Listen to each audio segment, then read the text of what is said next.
Aang, the smart speaker that whispered "OK, Cass" at 2:12 a.m. It started as a ghost in the corner. At 2:12 a.m., the smart speaker we ignore until we need weather decided to be helpful. From the dark of our living room came a whisper the size of a coin. "OK, Cass." Then the soft click of compliance, and a song rose, low, private, a guitar line that used to be ours. I lay there in the bedroom holding my breath the way you do when a house says a name you didn't put in it. My name is Jonah. My wife is Iris. We have lived long enough in this apartment to forget which switch controls the lamp and which controls the outlet the speaker uses. We do not know a Cass. I waited for Iris to stir. She didn't. Her face was turned to the window, hair a black line across the pillow. We had fallen asleep in the boring grace that comes from making pasta and laughing at nothing after a day that didn't especially try to kill us. And then a voice in another room said a name like a hand on the small of someone's back. I padded down the hall barefoot, hopped the betrayed board, and stood in the doorway like a witness late to his own trial. The speaker's ring glowed blue. The screen showed our album artwork from that winter, two fools on a beach in coats, kissing as if the wind understood us. I said the wake word softly and then, "What did you do?" "I'm playing See Light on Cass's playlist," it said, cheerful as a concierge who bills you for kindness. "Who is Cass?" I asked. The ring considered optimism. "Sorry, I don't have that information," it said, the way all machines apologize, politely, without any intention to be better. Iris didn't wake when I slid back under the covers. I lay with my eyes open and let the ceiling rehearse its favorite scene, a man arguing with furniture. At 2:14, the song faded. The apartment returned to the animal smallness of sleeping things. In the morning, the blue ring was dark, the speaker a dumb stone. Iris moved in the kitchen like she always does, a choreography of pouring and reaching, and that absent, mindless hum that only appears when she feels safe. She was in my t-shirt, bare-legged, one of those domestic images you can only see clearly when you're worried you might lose it. I wanted to play it cool, to examine the delegation I'd given a cylinder in the corner without prosecuting a human being in front of the coffee. "Alexa played something last night," I said, too casual, which is worse than an accusation. Iris looked up with the brightness you borrow to survive offices. "She's been waking to traffic reports since the update," she said. "Creepy, right?" "OK, Cass," I said, at 2:12. Her shoulders did the smallest choreography. A start, a calculation, a decision. She set the mug down and came close enough that her hip warmed mine through cotton. "Kitchen or small room?" she asked. "We have a small room because we are people who learned that truth needs its own furniture. A cheap rug, an ugly lamp, a chair no guest wants. We sit there when we ask questions we intend to stay for the answers to." "Here," I said, "I want an audience of appliances." She laughed once, then let it die. "He's the lighting guy on the key job," she said. "Cassian.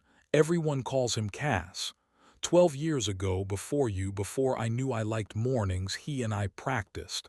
Badly. It didn't last a month. He messaged when he got the contract. I shouldn't have answered." "What did you want?" I asked, because I've learned desire answers that question before it answers any others. "To see if the reckless version of me was dead or just dieting," she said, not performing. "We ran a queue on the river stage Tuesday, after his hands were still up in the air like he was telling the sky where to stand. I kissed him once to see the color of a bad idea. It was the color of the river lamps, false gold. I went home and blocked his number.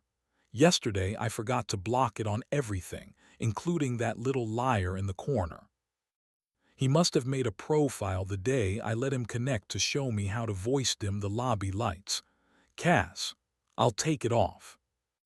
In another life, I take offense because I enjoy theater. In this one, I made us breakfast with the astonishment that I still could. We ate standing at the counter like thieves.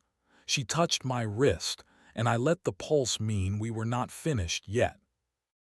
I'm good at listening. I do it for money and for spite. That afternoon, I opened the app we rarely open and scrolled through the history. Voice profiles 3, mine, Iris, and a guest labeled Cass. At 2:12 a.m., play C light recognized voice, unknown device, living room. The command was marked household voice. Not his, hers. Iris in our living room telling a machine to play our song, and the machine, eager to join any party, using the last profile it learned for that voice to say, "Okay, Cass." I stared at the log like it would turn into a poem. I pictured her, sleepless, getting water, testing herself against a song. That hurt worse than imagining him here. That hurt in an honest way, the way good pain does when it's trying to keep you from doing something stupid. I went to the river stage because trams take cowards where they're going anyway. Cass was hard to miss. The kind of man whose jaw is a decision, and whose eyes look like they're either deeply tired or very rested depending on whether he's winning. He was half listening to a tech, and half watching the way the water made the underside of the bridge look like a promise. When he turned and saw me, he smiled the small, civilized smile men practice for other men. "You're Jonah," he said. "I hoped you were good at fixing rooms. We need one." "I fix rooms that know who they belong to," I said.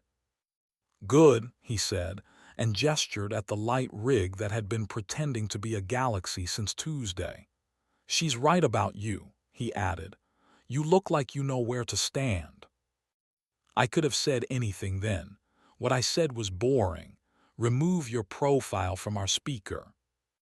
He grinned in the tidy way people grin when they've been told they're not needed. "Done," he said, tapping his phone with the humility of a magician after a birthday party. "And I know this isn't worth the breath, but I'm not after her anymore. I like the way she looked when she left on Tuesday too much to want to see the version where she stayed." "That makes one of us," I said, and walked away because I was becoming a man I didn't recognize, and I respect bus schedules. When I got home, Iris was in the small room. She turned down the ugly lamp so we could be braver and still look like ourselves.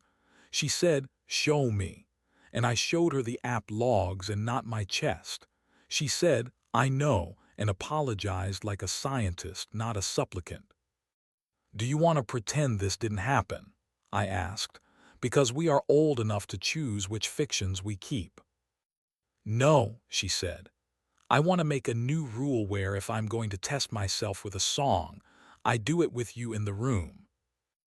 We wrote it on the back of a flyer because every important document in our house is one step away from trash. Rule 1, truth before playlists. Rule 2, balcony is ours unless we both pick a view. Rule 3, jealousy is weather. We check the forecast, not the horoscopes. Rule 4, if you want to kiss someone to learn you're done with that era, ask for a lab partner. We were oddly cheerful after. Sometimes marriage is just a good meeting. That night, Iris leaned against the counter and said, "Storm," our dumb word for I want to feel unruly without breaking anything. I put my hands on her hips like a person who has trained for this. We kissed until the room remembered its job. She slid her leg between mine and whispered my name in that V-shaped place under my ear that makes time forget itself. I answered with the kind of care that doesn't apologize after. We stopped before we turned yes into a stunt. We breathed like people whose bodies had just fully understood the minutes they were in. For a few days, the house behaved. Work did what work does, 8 hours and returned receipts. The speaker told us the weather we could guess by sticking our heads out the window. Cass wrote a polite email about beam angles and copied the whole team like a man who knows records save reputations. I stopped trying to triangulate every silence. Then the speaker did another trick. In the afternoon, while I was tuning a podcast about forgiveness that wanted to be a settlement, the app pinged. New routine created by Iris. Name: when I can't sleep. Triggers: after midnight phrase play it. Actions: lower lights to 20%, play C light, set thermostat +2, broadcast go to the small room.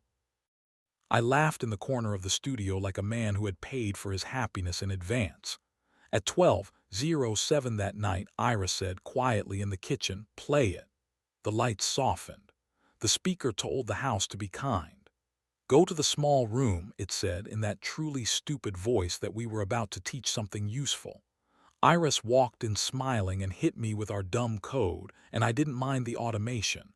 I minded and admired the way she used it to make staying seem more fun than leaving. We didn't always nail it. Once, my phone lit with a late text from a director I secretly adore for her meanness, and Iris saw my face change, and we spent 40 minutes being elegant about attractiveness that wasn't going anywhere. But now we say it. I like being seen by a stranger today. I liked hiding in my married person's chest. Both are true. Shall we pick? Of course, because cities are petty, I ran into Cass at a climbing gym I don't even like. He was bad at the thing and promotably humble about it. He nodded at me across a boulder like a distant uncle. "The river looks honest this week," he said, which is a phrase only people who have decided to behave use. I said, "We changed the lamp," and he laughed like I'd told him we adopted a dog. He didn't ask about Iris. We were men doing the weird, noble version of not making a woman a sport. It was unglamorous and correct. 2 weeks later, Iris and I stood on the key stage after hours and tested lights because the schedule was behind and I like being near her when a room decides to obey. We played See Light once on purpose together. It wasn't a test. It was an oath. I put my hand at the small of her back and felt her breathe into it. She leaned, not like she needed support, but like she wanted to show me where home is these days. We didn't go to the balcony. We went to the small room when we got home, where the ugly lamp has started to look like an altar to competence. She climbed into my lap with the administrative grace of someone who writes good emails. I slid my hand under cotton, found the honest heat of her, and listened for the small sound that has always been my favorite notification. We were precise and easy and so rude to the idea that you need to be new to be hot. After we lay with foreheads touching, and I let the app log whatever it wanted. "Okay, Iris," I said quietly to no one that matters. A month later, the speaker hiccuped again at 2:12, but this time it said, "Okay, Jonah," and played a stupid pop song that only we like. Iris laughed in her sleep and rolled toward me and said, not quite awake, "Don't start without me." I said, "Then come here," and she did, and the house learned the difference between a ghost and a routine made by hand. Sometimes I still open the history to annoy myself. The log shows the night with Cass's name like a scar, healed, raised, visible in certain light. It also shows a line it didn't use to broadcast go to the small room. It's the only thing I want machines to learn, where we keep the bravery. Everything else we can tell each other. Out loud on purpose, even at 2:12.